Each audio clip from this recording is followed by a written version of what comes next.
సమానంగా అయితే పదవులను పంచడంలో వైఫల్యం చెందినప్పటికీ పాలన విషయంలో మీ అభిప్రాయం ఏంటి? ఇప్పుడు ఇక్కడ మనం ఉన్నట్టు మాట్లాడుకోవాలి. ఆల్రెడీ ధనిక రాష్ట్రం, రెండో అతిపెద్ద ధనిక రాష్ట్రాన్ని కేసీఆర్ గారు 10 సంవత్సరాల తర్వాత 2014 జూన్ 2 తెలంగాణ ధనిక రాష్ట్రం. 14కి మనం సెకండ్ హైయెస్ట్ గుజరాత్ తర్వాత ప్లస్ కొన్ని 16,000 కోట్ల రూపాయల మిగులు నిధులు అన్ని మిగులు బడ్జెట్ ఉన్నది. 2023 డిసెంబర్ రేవంత్ రెడ్డి గారు ప్రమాణ స్వీకారం చేసే టైంకి దాదాపు 7 లక్షల కోట్ల అప్పు, 32 రకాల కార్పొరేషన్లని కుదవబెట్టి దివాలా తీసిన రాష్ట్రం పరిగి అంగన్వాడీ గుడ్లకి జీతాలకి డబ్బులు లేవు. శాలరీ 1వ తారీఖు వస్తేనే గొప్ప అనుకునే పరిస్థితి. దాదాపు 70,000 కోట్ల నుంచి 1,00,000 కోట్ల బిల్లులు పెండింగ్ ఉన్నాయి, సర్పంచుల దగ్గర నుంచి చిన్న చిన్న కాంట్రాక్టర్ల వరకు. అంటే మనం ఈ 10 సంవత్సరాల్లో బంగారు తెలంగాణ ముసుగులో అప్పుల తెలంగాణ, బిచ్చపు తెలంగాణ అయిందని చెప్పినాం. ఈ కాంగ్రెస్ పార్టీ ఉన్న వాస్తవ పరిస్థితిని అంచనా వేయకుండా ఇబ్బడి ముబ్బడిగా హామీలు ఇచ్చింది. ఇలా తెలంగాణ ప్రజలు కాంగ్రెస్ పార్టీ ఏదో హామీలు ఇస్తుంది, ఉచితాలు ఇస్తుందని ఓట్లేయలే. కేసీఆర్ నియంతృత్వం పోవాలి, కేసీఆర్ అహంకారానికి ఒక దెబ్బ తగలాలి, కేసీఆర్ కుటుంబ పాలన పోవాలి. కేసీ రావు, కేటీ రావు, కేకే రావు, ఆ రావు ఈ రావు ఉన్నంతకాలం ప్రజలకు ఏమీ రావు. కాబట్టి వద్దురా నాయన కేసీఆర్ పాలన అని చెప్పి కాంగ్రెస్ పార్టీ అద్భుతాలు చేస్తుందని చెప్పలే.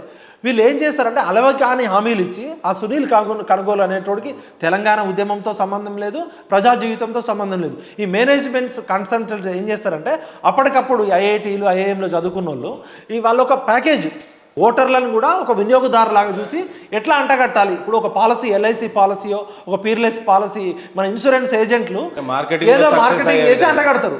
ఈ మేనేజ్మెంట్ కన్సల్టెంట్ ప్రశాంత్ కిషోర్ లాంటాడు, ఈ సునీల్ కనుగోలు లాంటి ఏంటంటే 100 కోట్లు తీసుకుంటారు, 500 కోట్లు 1000 కోట్ల కాంట్రాక్ట్ మాట్లాడుకొని ఈ అబద్ధాలు చెప్పి సోషల్ మీడియాలో కానీ మీడియాలో అబద్ధ పాటలు రాయించి ప్రజలని బురుడి కొట్టించడం కోసం ఏ తెలంగాణ ప్రజలన్నా బస్సులో ఫ్రీ టికెట్ కావాలని ఉద్యమం చేసిర్రా?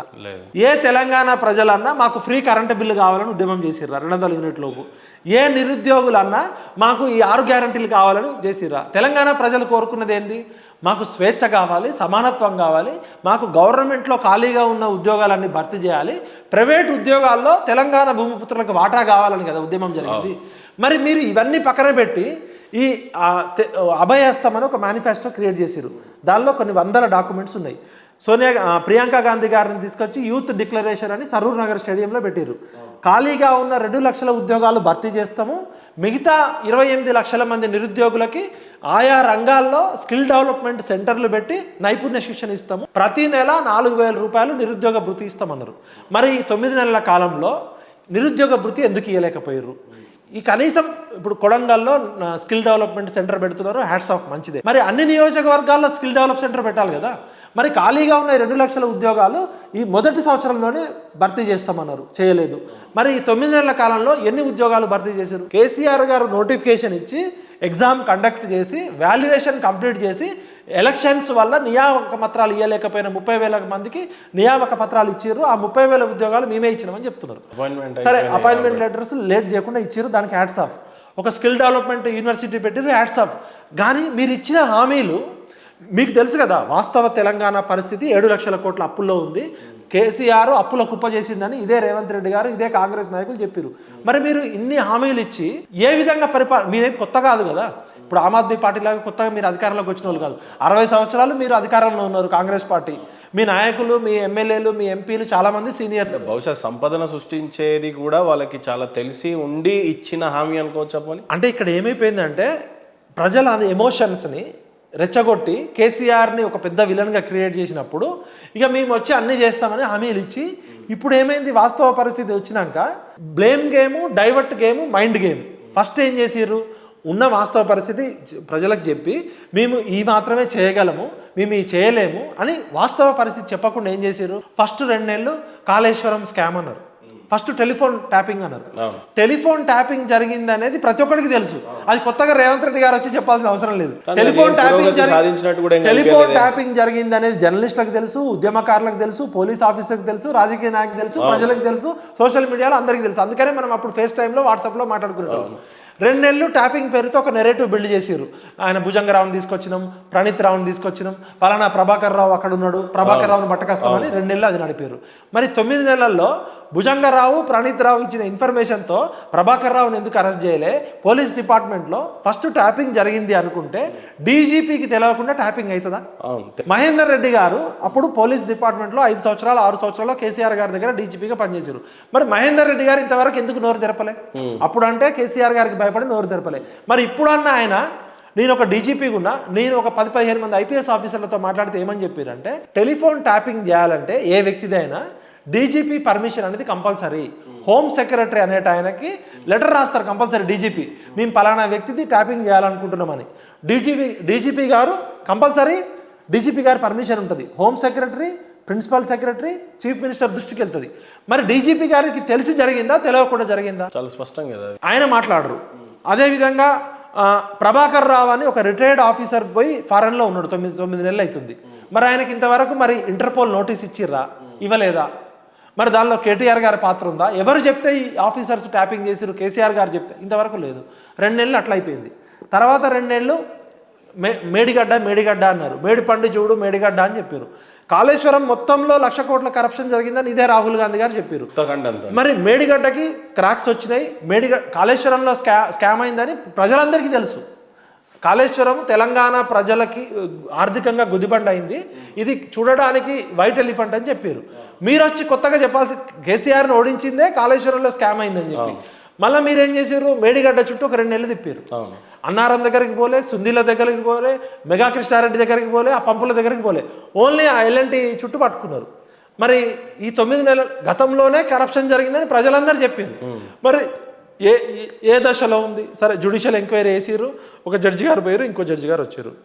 ఇది పోయినాక కొన్ని రోజులు గొర్రెల స్కామ్ అన్నారు, గొర్రెల స్కామ్ అన్నారు. మరి గొర్రెల స్కామ్లో ఏమైంది? అదేవిధంగా మున్సిపల్ అడ్మినిస్ట్రేషన్లో మొత్తం కేటీఆర్ కబ్జాలు చేసిండు, మొత్తం 100,000 కోట్ల స్కాములు చేసిండు అన్నారు. ఎవరిని పట్టుకున్నారు? ఆ బాలసుబ్రహ్మణ్యమో ఒక హెచ్ఎండిఏలో పనిచేసి ఒక చిన్న డైరెక్టర్ని పట్టుకుంటే 100,000 కోట్ల క్యాష్, 1,000 కోట్ల ఆస్తులు దొరికినాయి. ఆయన ఏం చెప్పిండు? సార్ నాది 1%, 10%, 20%, 30% తిన్న వాళ్ళు పెద్ద పెద్ద తిమింగలాలు చాలా ఉన్నాయి, చిన్న చాలా. మరి ఇంతవరకు హెచ్ఎండిఏలో ఒక ఉద్యోగి పట్టుకుంటేనే 100,000 కోట్ల 1,000 కోట్ల ఆస్తులు వచ్చినాయి. మరి తీగ లాగితే డొంక కదలాలి కదా. మరి తీగ తెగిపోయిందా? తీగ లాగడం ఆగిపోయిందా? ఒక ఎగ్జాంపుల్ చెప్తా, నాకు ప్రాక్టికల్గా తెలిసిన ఇన్ఫర్మేషన్. ట్రాన్స్పోర్ట్ డిపార్ట్మెంట్లో ఒక ఆఫీసరు, ఆయన అంతకుముందు కేసీఆర్ గారికి బంధువు అని చెప్పి ఫిషరీస్ డిపార్ట్మెంట్లో ఉన్న ఆయనకి 11 ప్రమోషన్లు ఇచ్చి ట్రాన్స్పోర్ట్ డిపార్ట్మెంట్ కమిషనర్ హోదా ఇచ్చారు. 11 ప్రమోషన్లు వాళ్ళ సామాజిక వర్గానికి చెందిన వ్యక్తి ఇచ్చి, రేవంత్ రెడ్డి గారి ప్రభుత్వం వచ్చినాక ఆయన మీద ఏసీబీ దాడులు జరిగినాయి. దాదాపు 2,000 కోట్ల రూపాయల ఆస్తులు బయటపడ్డాయని వచ్చింది, ఆ డిపార్ట్మెంట్ వాళ్ళు చెప్పారు. ఒక 2 నెలల తర్వాత ఏమైందంటే ఆయన అమెరికా జాబ్కి రిజైన్ చేసి ఇప్పుడు అమెరికాలో ఉన్నాడు. ఆయన నా 2 కిడ్నీలు ఫెయిల్ అయినాయి, ముఖ్యమంత్రి గారు నేను ఉద్యోగం చేయలేనని ముఖ్యమంత్రి గారికి లెటర్ పెట్టుకుంటే ఆయన జాబ్ రిజైన్ యాక్సెప్ట్ చేసిర్రు, ఆయన పోయి అమెరికాలో ఉంటాడు. ఏం జరిగింది తెర వెనుక అంటే వాళ్ళు దగ్గర వాళ్ళు చెప్తున్నారు విత్ ప్రూఫ్స్తో సహా. ఒక ఫిషరీస్ డిపార్ట్మెంట్లో పనిచేసే వ్యక్తి అసలు ట్రాన్స్పోర్ట్ డిపార్ట్మెంట్కి ఎట్లా వచ్చిండు? ట్రాన్స్పోర్ట్ డిపార్ట్మెంట్లో 11 రకాల పర్మిషన్లు ఇచ్చి కమిషనర్ లెవెల్ పోస్ట్ ఇచ్చి ఒక్కొక్క టోల్ గేట్ ఉంటాయి కదా, చెక్ పోస్టులు, 5 లక్షలు డైలీ మినిమం వసూలు చేస్తూ జిల్లాకు డైలీ ఒక 5 కోట్లు కలెక్షన్ చేసి మంత్రులకు ఇవ్వాల్సిన మంత్రులకి అధికారులకు ఇచ్చినట్టు 2,000 కోట్ల రూపాయల ఆస్తులు ఒక మామూలు ఉద్యోగి దగ్గర నుంచి ఎట్లా వచ్చినాయి? మరి ఆ కరప్షన్ మీరు ఆయనకి ఏ విధంగా రిలీవ్ ఇచ్చారు? ఆయన రిజిగ్నేషన్ చేస్తే ఆయన క్రిమినల్ కేసు కింద అరెస్ట్ చేయాలి, ఆయన ఆస్తులు జప్తు చేయాలి కదా, ఆయన అమెరికా ఎట్లా పోతాడు? అదొక ఎగ్జాంపుల్. అది తెలిసి కూడా మళ్ళీ ఆయన ముఖ్యమంత్రిగా పెట్టుకుంటాడు, నా 2 కిడ్నీలు ఫెయిల్ అయినా నన్ను రిలీవ్ చేయండి, ఉద్యోగం చేయలేని అంటే ఆయన రిలీవ్ అయిపోయి అమెరికాలో వెళ్ళిపోయాడు. ఇంకా ఇప్పుడు ఆయన ఏం చేయలేము అమెరికా. ఇంకొకటి, ఏం మంతనాలు జరగకుండా అయితే ఎల్లుండవు. ఇంకో ప్రాక్టికల్ ఎగ్జాంపుల్ ప్రజలందరికీ నేను చెప్తా. రేవంత్ రెడ్డి అన్నకి సూటిగా అడుగుతున్నా. రేవంత్ రెడ్డి గారు ముఖ్యమంత్రి కాగానే ఫస్ట్ క్యాబినెట్ మీటింగ్లో ఒకటి చెప్తారు, మొత్తం కేసీఆర్ తెలంగాణలో విద్యుత్ ఒప్పందాలు కొనుగోలు అడ్డగోలు చేసిండు, కొన్ని 1,000 కోట్ల రూపాయల అవినీతి జరిగింది, 3 రూపాయలకి 5 రూపాయలకి యూనిట్ వచ్చే దగ్గర 13 రూపాయలకి 14 రూపాయలు పెట్టుకున్నాడు, ఈ మొత్తం ప్రభాకర్ రావుని తీసుకురండి. ఆఫీసర్లు అందరూ మాకు తెలియదు సార్ ప్రభాకర్ రావు గారు అంటే, ప్రభాకర్ రావు గారు ఆయన ఇంజనీర్ కాదు, ఐఏఎస్ కాదు, ఆయన చార్టర్డ్ అకౌంటెంట్కి తక్కువ, అకౌంటెంట్కి ఎక్కువ, రిటైర్డ్ అయిన ఆఫీసర్ని తీసుకొచ్చి కేసీఆర్ పెట్టి డిస్కమ్లు జెన్కోలు మొత్తం అప్పుల కుప్పైంది అనేది అందరికీ తెలుసు. మరి ఒక ముఖ్యమంత్రి హోదాలో ఉన్న రేవంత్ రెడ్డి గారు తొలి క్యాబినెట్ మీటింగ్లో ఆ ప్రభాకర్ రావు గారిని మీటింగ్కి పిలవండి అంటే 9 నెలలు అవుతుంది కదా, ఇంతవరకు ప్రభాకర్ రావు గారు ఏమన్నా వివరణ ఇచ్చిర్రా? ముఖ్యమంత్రి రేవంత్ రెడ్డి గారు పిలిచినా కూడా ప్రభాకర్ రావు గొప్పనా రేవంత్ రెడ్డి గారు గొప్పనా? 4 కోట్ల ప్రజల లీడర్ అయిన రేవంత్ రెడ్డి గారు పిలిస్తే ఒక రిటైర్డ్ ఉద్యోగి రాలేదు అంటే మరి ఆయన మీద మీరు ఏమి యాక్షన్ తీసుకున్నారు? ఆయన ఎందుకు అంటే ట్రాన్స్పోర్ట్ డిపార్ట్మెంట్లో పనిచేసే ఉద్యోగి అమెరికాలో ఉంటాడు, మీ ప్రభాకర్ రావు అనే ఉద్యోగి మీరు పిలిస్తే రాడు, ఆయన మీద ఏమి యాక్షన్ ఉండదు. ఇంకో ప్రభాకర్ రావు అమెరికాలో ఉంటాడు అంటే ఎవరిని పిచ్చోళ్ళని చేస్తున్నారు? ఇనేటోడు ఎర్రిపప్పు అయితే చెప్పేటోడు అని గతంలో కేసీఆర్ని బ్లేమ్ చేసినాం. బ్లేమ్ గేమ్, కాళేశ్వరం డ్రామా అయిపోయింది, ఫోన్ ట్యాపింగ్ డ్రామా అయిపోయింది, గొర్రెల స్కామ్ అయిపోయింది, సుబ్రహ్మణ్యం డ్రామా అయిపోయింది. మరి ఇదే రేవంత్ రెడ్డి గారు ఈ కాంగ్రెస్ ప్రతిపక్షాలందరం మేము ఏం చెప్పినాం? నవీన్ మిట్టల్ అనేటోడిని హైకోర్టు ఇలాంటి వ్యక్తి అసలు పరిపాలనకి పనికిరాడు, ఈయన ఇమీడియట్గా డిస్మిస్ చేయండి, సర్వీస్ నుంచి రిమూవల్ చేయండి అని హైకోర్టు ఆర్డర్ ఇచ్చింది. ఈయన చాలా దందాలు చేసిండు, జిఐడి డిపార్ట్మెంట్ ప్రిన్సిపల్ సెక్రటరీకి చెప్పింది ఆయన ఉద్యోగం నుంచి ఇమీడియట్గా రిమూవ్ చేయమని చెప్పి, ఏది టీఆర్ఎస్ ప్రభుత్వంలో. మరి అదే నవీన్ మిట్టల్ అప్పుడేమో కేటీఆర్ రైట్ హ్యాండ్, కేసీఆర్ ధరణి కేసీఆర్ కుటుంబానికి కుంకుమ భరణి అయింది, మొత్తం స్కామ్ అందరికీ నవీన్ మిట్టల్ అన్నారు. మరి అదే నవీన్ మిట్టల్ నేను సెక్రటరీకి పోతే రెవెన్యూ మినిస్టర్ ఛాంబర్లో రైట్ హ్యాండ్ ఉంటూ నవీన్ మిట్టల్ తప్ప మీకు ఎవరు ఐఏఎస్ ఆఫీసర్ దొరకలేదా? అదే నవీన్ మిట్టల్ ఇప్పుడు మీకు ఉన్నాడు కదా ధరణి కమిటీలో. అంటే దొంగ చేతికి తాళం చేయి ఇచ్చింది ఎవరు? అంటే అప్పుడు మీరు నవీన్ మిట్టల్ గురించి చెప్పిన ఆరోపణలు తప్ప లేకపోతే ఇప్పుడు కరెక్టా? నవీన్ మిట్టల్ పక్కకు పెడదాం. సోమేష్ కుమార్ అనే వ్యక్తి అసలు ఆయన కన్నా 12 సంవత్సరాలు సీనియర్లను పక్కకు పెట్టి కేసీఆర్ గారు సోమేష్ కుమార్ అసలు ఆంధ్రప్రదేశ్ క్యాడర్, తెలంగాణ క్యాడర్ కాదు. సోమేష్ కుమార్కి రూల్స్కి విరుద్ధంగా తన పైన 20 మంది ఆఫీసర్లను పక్కకు పెట్టి 12 సంవత్సరాల సీనియారిటీ పక్కకు పెట్టి ఆయన చీఫ్ సెక్రటరీ చేసిరు. కోర్టు భారతదేశంలోనే మీరు ఆశ్చర్యపోతారు, 462 కంటెంప్ట్ ఆఫ్ కోర్ట్ కేసులు ఉన్నాయి ఆయన మీద. 462 సార్లు కోర్టు కంటెంప్ట్ ఆఫ్ కోర్టు కింద సస్పెండ్ చేయమని చెప్తే అసలు ఈయన పరిపాలనకి పనికిరాడు, వీడు పెద్ద దొంగ అని చెప్పి కోర్టు ఇచ్చింది, మనం ఇచ్చింది కాదు. అలాంటి వ్యక్తి మరి మీ ఇంత కేసులు ఏమైనాయి? ధిక్కరించి మరి పెట్టుకున్నాడు కేసీఆర్. మీరు అదే మరి 9 నెలల కాలంలో సోమేష్ కుమార్ గారి ఆస్తుల మీద ఏమైనా జప్తు చేసిర్రా? ఆయన చేసిన స్కామ్ల మీద ఏమైనా ఎంక్వైరీ చేసిర్రా? ఎవరిని పిచ్చోళ్ళని చేస్తున్నారు? ఇదే జయేష్ రంజన్ కేటీఆర్కి రైట్ హ్యాండ్, ఈ బీహార్ దండుపాలెం బ్యాచ్ సోమేష్ కుమారు, నవీన్ మిట్టలు, ఇంకా ఆయన ఎవరు జయేష్ రంజను, అరవింద్ కుమారు, సందీప్ కొన్ని పేర్లు చెప్పారు. సందీప్ శాండల్ ఇంకొక కొన్ని పేర్లు చెప్పారు. ఆయన సందీప్ సుల్తానియా ఐఏఎస్ ఆఫీసర్లు. మరి ఇదే ఐఏఎస్ ఆఫీసర్లు మీ అదేమో కేసీఆర్ది నియంతృత్వ పాలన, కచరా పాలన, దొరల పాలన కదా. మరి ఇది ప్రజాపాలనలో తెలంగాణ ఐఏఎస్ ఆఫీసర్లు లేరా? తెలుగు ఐఏఎస్ ఆఫీసర్లు లేరా? యంగ్ ఐఏఎస్ ఆఫీసర్లు లేరా? అదే కరప్టెడ్ ఐఏఎస్ ఆఫీసర్లను మీరు ఎందుకు పెట్టుకున్నారు? ఎందుకు కంటిన్యూ చేస్తున్నారు? అంటే వాళ్ళు ఎట్లయితే దాచుకున్నారో ఆ వివరాలన్నీ మీకు చెప్తే మీరు కూడా ఏమైనా దోచుకుంటున్నారా? నవీన్ మిట్టల్ని ఎందుకు తీసేయలే? సోమేష్ కుమార్ ఆస్తులు ఎందుకు జప్తు చేయలే? ఇదే అరవింద్ కుమార్, మీకు ఇప్పుడు ఇంకో ప్రాక్టికల్ ఎగ్జాంపుల్ చెప్తా. ఎన్ కన్వెన్షన్ ఉంది, ఎన్ కన్వెన్షన్ కూలగొట్టిరు, అందరం చప్పట్లు కొట్టినాం, సూపర్, రంగనాథ్ గారికి జయహో, రేవంత్ రెడ్డి బాహుబలి అయిండు. ఎన్ కన్వెన్షన్ విషయంలో గతంలో irrigation department, municipality department, GHMC all departments ఏవి కూడా అఫీషియల్గా పర్మిషన్ ఇవ్వలే, వాళ్ళందరూ ఇది ఇల్లీగల్ అనే చెప్పిర్రు. ఇవన్నీ బుల్డోజ్ చేస్తూ ఇదే అరవింద్ గారు municipal administration and principal secretary ఉన్నారు.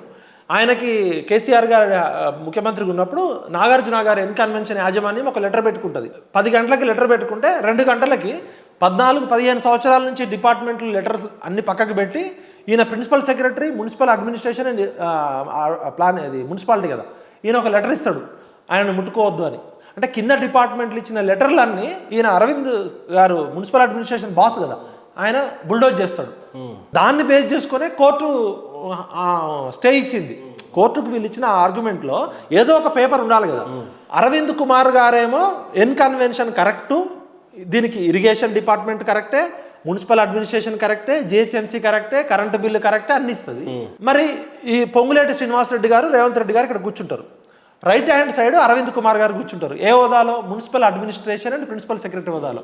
లెఫ్ట్ హ్యాండ్ సైడ్ ఈయన హైడ్రా కమిషనర్ రంగనాథ్ గారు కూర్చుంటారు. రంగనాథ్ గారేమో కూలగొట్టడానికి పోయిండు. నీ రైట్ హ్యాండ్ పర్మిషన్లు ఇచ్చిందంతా ఈయననే.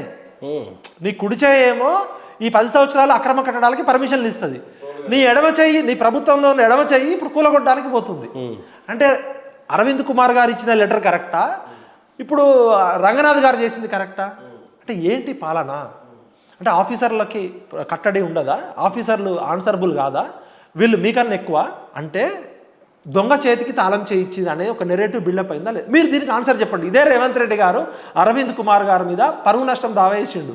ఏది మన హైదరాబాద్ చుట్టూ ఉన్న ఔటర్ రింగ్ రోడ్డు రాబోయేది ఉంది కదా, ఔటర్ రింగ్ రోడ్డు మొత్తము ఈ 30 సంవత్సరాల పాటు టోల్ గేట్ ట్యాక్సులు ఒక బాంబే కంపెనీకి కేటీఆర్ గారు అరవింద్ కుమార్ గారు కలిసి 7,500 కోట్లకు అమ్ముకున్నారు. దాదాపు 30,000 కోట్లు రావాల్సి ఉండే అని కేసేస్తే అరవింద్ కుమార్ గారు రేవంత్ రెడ్డి గారు పరువు నష్టం దావా కూడా వేసారు. మరి ఇదే అరవింద్ కుమార్ గారు అదే శాఖలు ఎట్లా కంటిన్యూ అవుతారు?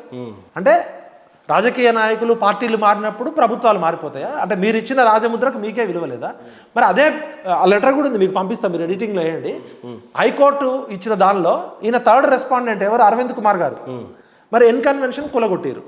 ఎన్ కన్వెన్షన్ కూలగొట్టడం తర్వాత అరవింద్ కుమార్ మీద యాక్షన్ తీసుకోవాలి కదా.